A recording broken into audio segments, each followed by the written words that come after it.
បាទជំរាបសួរប្រិយមិត្តទាំងអស់គ្នាថ្ងៃនេះខ្ញុំមកណែនាំកុំព្យូទ័រមួយគ្រាប់ទៀតបាទសម្រាប់ចែកជូនប្រិយមិត្តទាំងអស់គ្នាដែលចាប់អារម្មណ៍បាទកុំព្យូទ័រតម្លៃសម្រាប់ថវិកាបាទតម្លៃខ្ទង់នេះបាទគឺបងប្អូនអាចយកទៅប្រើប្រាស់បានស្រួលតែម្ដងបាទនេះគឺជា Dell បាទ brand Dell Latitude 54 កៅបាទ Dell Latitude 54 កៅពាក់ដោយ CPU បាទ CPU Core i5 បាទ Core i5 ចំនួនទីបាទចំនួនទី7បាទនេះ Wi-Fi ចំនួនទី7បាទអញ្ចឹងម៉ាស៊ីននេះគឺស្អាតមែនតើគាត់ណាបាទមានបាទអេក្រង់ 14 អ៊ីងបាទ RAM 8GB ហើយនឹង SD 256បាទអញ្ចឹងសម្រាប់មួយក្រោយបងប្អូនយកធ្វើការងារកាឡៃគឺល្មមបាទហើយ design Photoshop អីអត់បញ្ហាទេបាទប្រើបានហើយយើងមាន slot ច្រើនបាទមាន SD បាទ SD card ណាការីដឺហ្នឹងឯងមាន USB ហើយនឹងមាន Type C មួយបាទខាងក្រោយមាន charge ហើយនឹង USB មួយនិង network ហើយនឹង slot ស្ដាក់ SIM ហើយខាងនេះវិញគឺមានកន្លែង network សម្រាប់យើងដោតខ្សែ cable internet ចូលបាទសម្រាប់បច្ចេកវិទ្យាខាងនេះវិញបងប្អូនបាទគឺមាននេះបាទ slot USB មួយគ្រាប់មាន headset ហើយនឹង VGA មួយទៀតបាទអញ្ចឹងអានេះយើងប្រើសម្រាប់ការងារកាឡៃបងចង់ប្រើ VGA monitor បាញ់ slide បាញ់អីចង់ប្រើ HDMI ក៏មានបាទនេះ HDMI មានមួយដែរបាទ HDMI ក៏មានបាទ VGA ក៏បានដែរអញ្ចឹងប្រើបានគ្រប់ស្ថានភាពទាំងអស់ហើយវាប្រព័ន្ធមាន Type C ទៀតអញ្ចឹងយើងចង់ប្រើ USB ប្រភេទណាក៏កុំព្យូទ័រនេះមានទាំងអស់បាទ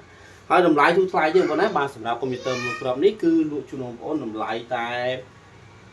បាទ$230បាទ$230បងស្ដាប់អត់ខុសទេ$230បាទធានាគុណភាពបាទទាំងថ្មទាំង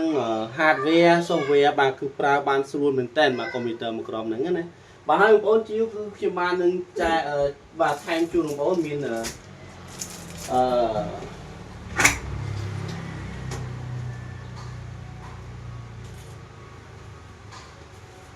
បាទមានម៉ៅមួយគ្រាប់បាទម៉ៅ Dell បាទហើយមានម៉ៅ pad បាទមានកតាបបាទមានកតាបមួយទៀតបាទនេះកតាបមួយទៀតបាទហើយកុំព្យូទ័រហ្នឹងគឺមានបាទមាន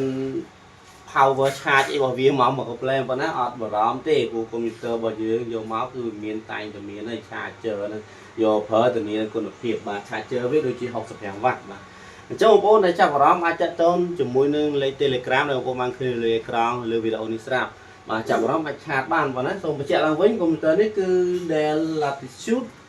បាទ5490បាទ Core i5 ចំនួនទី7បាទហើយអេក្រង់ 14 អ៊ីងបាទ RAM 8GB និង SSD 256GB សម្រាប់បងប្អូនយកធ្វើការងារការ live ទូទៅបូ Photoshop Microsoft